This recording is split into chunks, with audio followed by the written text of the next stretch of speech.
Good evening everyone. आज हम आपके लिए लाए हैं राष्ट्रपति, उपराष्ट्रपति और प्रधानमंत्री से संबंधित महत्वपूर्ण तथ्य।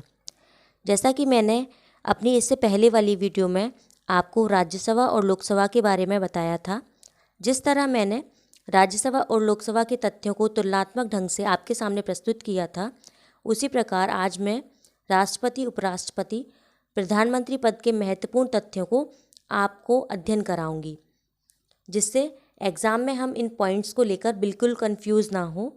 तो चलिए आइए हम स्टार्ट करते हैं राष्ट्रपति, उपराष्ट्रपति और प्रधानमंत्री के महत्वपूर्ण तथ्य। राष्ट्रपति पद के लिए न्यूनतम आयु होती है हमारी 35 वर्ष, जबकि उपराष्ट्रपति पद के लिए भी न्यूनतम आयु हमारी होती है 35 वर्ष। अगर हम प्रधानमंत्री पद की बात करें तो प्रधानमंत्री पद के लिए न्यूनतम आयु होती है 25 वर्ष। राष्ट्रपति के कार्यकाल की अगर हम बात करते हैं तो राष्ट्रपति का कार्यकाल 5 वर्ष का होता है, उपराष्ट्रपति का कार्यकाल भी 5 वर्ष का ही होता है और प्रधानमंत्री का कार्यकाल भी 5 वर्ष का ही होता है, लेकिन इसे राष्ट्रपति के प्रसाद पर्यंत तक माना जाता है।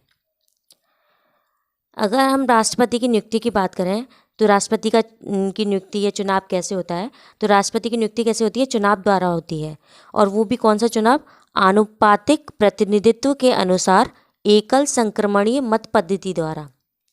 कैसे, आनुपातिक प्रतिनिधित्व के अनुसार एकल संक्रमणीय मत पद्धति द्वारा। इसको आप विशेषकर याद रखना कि कौन सा मत पद्धति है, एकल संक्रमणीय मत पद्धति। सेम उपराष्ट्रपति के चुनाव कैसा होता है, आनुपातिक प्रतिनिधित्व के अनुसार एकल संक्रमणीय मत पद्धति द्वारा। उपराष्ट्रपति और राष्ट्रपति की चुनाव की प्रक्रिया सेम है, दोनों के चुनाव की प्रक्रिया बिल्कुल सेम है। दोनों ही आनुपातिक प्रतिनिधित्व के अनुसार एकल संक्रमणीय मत पद्धति के द्वारा दोनों का चुनाव होता है, राष्ट्रपति पद का भी और उपराष्ट्रपति पद का भी। अगर हम प्रधानमंत्री की बात करें तो प्रधानमंत्री की नियुक्ति राष्ट्रपति के द्वारा की जाती है, इसका कोई चुनाव नहीं होता। इसकी नियुक्ति क्या होती है, राष्ट्रपति की नियुक्ति राष्ट्रपति के द्वारा की जाती है। प्रधानमंत्री की नियुक्ति किसके द्वारा की जाती है, राष्ट्रपति के द्वारा की जाती है प्रधानमंत्री की नियुक्ति। ठीक है। अब अगर हम शपथ की बात करें कि राष्ट्रपति को शपथ कौन दिलाता है, तो राष्ट्रपति को शपथ उच्चतम न्यायालय के मुख्य न्यायाधीश, या तो उच्चतम न्यायालय के मुख्य न्यायाधीश हो, या उच्चतम न्यायालय के मुख्य न्यायाधीश अगर अनुपस्थित हैं तो उनकी अनुपस्थिति में वरिष्ठ न्यायाधीश को, वरिष्ठ जो न्यायाधीश है उनके द्वारा शपथ दिलाई जाती है। वो भी क्या, उच्चतम न्यायालय के ही होने चाहिए। तो राष्ट्रपति जी को शपथ कौन दिलाता है, उच्चतम न्यायालय के मुख्य न्यायाधीश। अगर मुख्य न्यायाधीश हमारे अनुपस्थित हैं तो वरिष्ठतम न्यायाधीश को यह मौका दिया जाता है कि वह राष्ट्रपति को पद की शपथ दिलाए। उसके बाद है उपराष्ट्रपति। उपराष्ट्रपति को पद की शपथ कौन दिलाता है, राष्ट्रपति के द्वारा। या तो राष्ट्रपति जी दिलाएंगे उनको पद की शपथ, या फिर राष्ट्रपति कोई व्यक्ति नियुक्त करेंगे कि उपराष्ट्रपति को आपको शपथ दिलानी है, तो उसके लिए या तो राष्ट्रपति आएंगे या उनके द्वारा कोई व्यक्ति चुना जाएगा, नियुक्त किया जाएगा, जो उपराष्ट्रपति पद को शपथ दिलाएगा। और अगर हम प्रधानमंत्री की बात करें तो प्रधानमंत्री जी को शपथ कौन दिलाते हैं, राष्ट्रपति दिलाते हैं। प्रधानमंत्री जी को शपथ कौन दिलाते हैं, राष्ट्रपति दिलाते हैं। अब हम बात करते हैं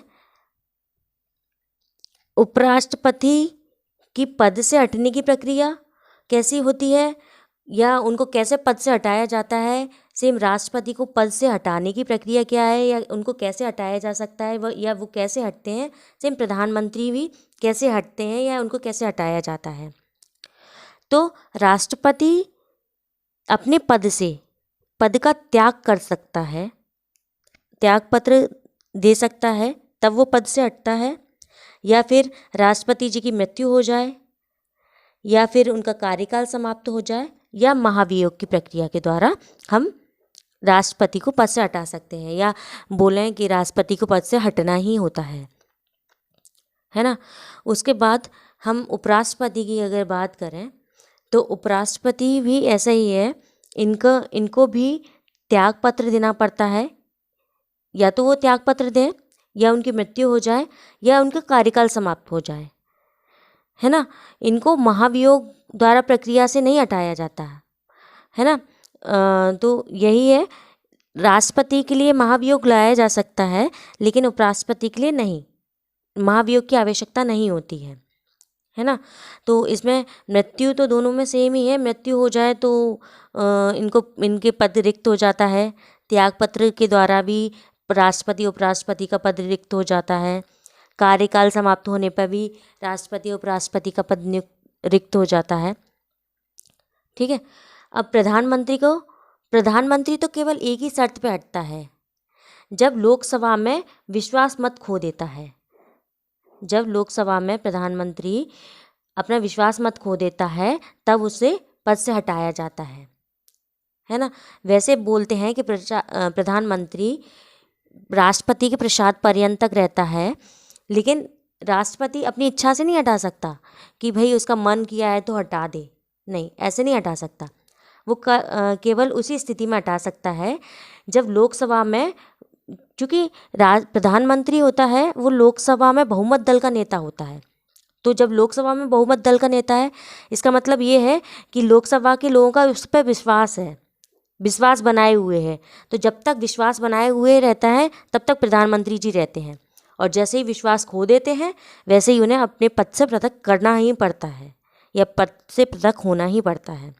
उसके बाद है राष्ट्रपति अपना त्यागपत्र किसे देते हैं। राष्ट्रपति अपना त्यागपत्र किसे देते हैं, तो राष्ट्रपति अपने पद से त्यागपत्र उपराष्ट्रपति को देते हैं। राष्ट्रपति अपने पद से त्यागपत्र किसको देते हैं, उपराष्ट्रपति को देते हैं। और उपराष्ट्रपति किसको देते हैं अपना त्यागपत्र, राष्ट्रपति को देते हैं। मतलब राष्ट्रपति उपराष्ट्रपति को देते हैं त्यागपत्र अपना, और उपराष्ट्रपति राष्ट्रपति को देते हैं। लेकिन प्रधानमंत्री किसको त्यागपत्र देता है अपना, प्रधानमंत्री केवल राष्ट्रपति को ही अपना त्यागपत्र देता है। उसके बाद है राष्ट्रपति को हटाने के लिए प्रस्ताव जो लाया जाता है वो संसद के किसी भी सदन में लाया जा सकता है, चाहे तो उच्च सदन में या निम्न सदन में, यानी हम चाहे बात करें लोकसभा में चाहे राज्यसभा में, है ना। तो राष्ट्रपति को अगर पद से हटाना है तो जो प्रस्ताव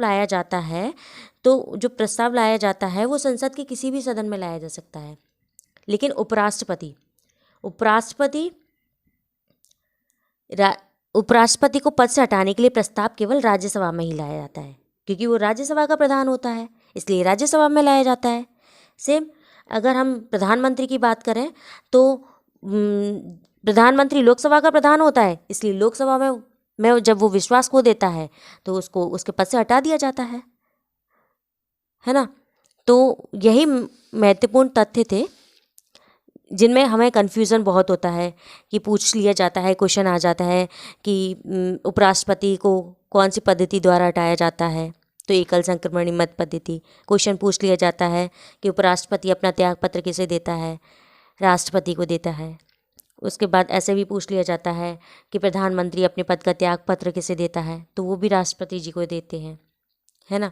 शपथ के बारे में पूछ लिया जाता है कई बार कि शपथ राष्ट्रपति जी को कौन दिलाता है, तो उच्चतम न्यायालय के मुख्य न्यायाधीश या फिर उच्च न्यायालय के मुख्य न्यायाधीश, ऐसे ऑप्शन में आते हैं। लेकिन हमें क्या लगाना है, उच्चतम न्यायालय का मुख्य न्यायाधीश या फिर उनकी अनुपस्थिति में वरिष्ठतम न्यायाधीश। और पूछ लिया जाता है कि उपराष्ट्रपति का कार्यकाल कितना होता है, राष्ट्रपति का कार्यकाल कितना होता है। तो ये छोटे छोटे पॉइंट्स हैं जिन्हें हम बहुत ही कंफ्यूज हो जाते हैं और गलत कराते हैं। मतलब हमें पता तो होता है कि हमें ये सारी चीज़ें याद होती हैं, लेकिन कन्फ्यूज़न इतना, एग्ज़ाम का प्रेशर इतना रहता है कि सारा गड़बड़ सड़बड़ हो जाता है ना। पूरे पॉइंट एक दूसरे में मिक्सअप हो जाते हैं। तो इन पॉइंटों को अगर आप तुलनात्मक ढंग से याद करेंगे तो आपको हमेशा याद रहेगा, किसी को कोई भी परेशानी नहीं आएगी। अगर आपको मेरी वीडियो पसंद आई हो तो इसे लाइक और शेयर करें, और अपने कमेंट्स के माध्यम से हमें उन टॉपिक से अवगत कराएं जिन्हें याद करने में आपको परेशानी आती है, ताकि हम आपकी समस्या का समाधान कर पाएँ। बस हम इतना ही बोलेंगे कि आप इस वीडियो को देखें, अच्छे से ध्यान से देखें और इन पॉइंट्सों को याद करें। धन्यवाद।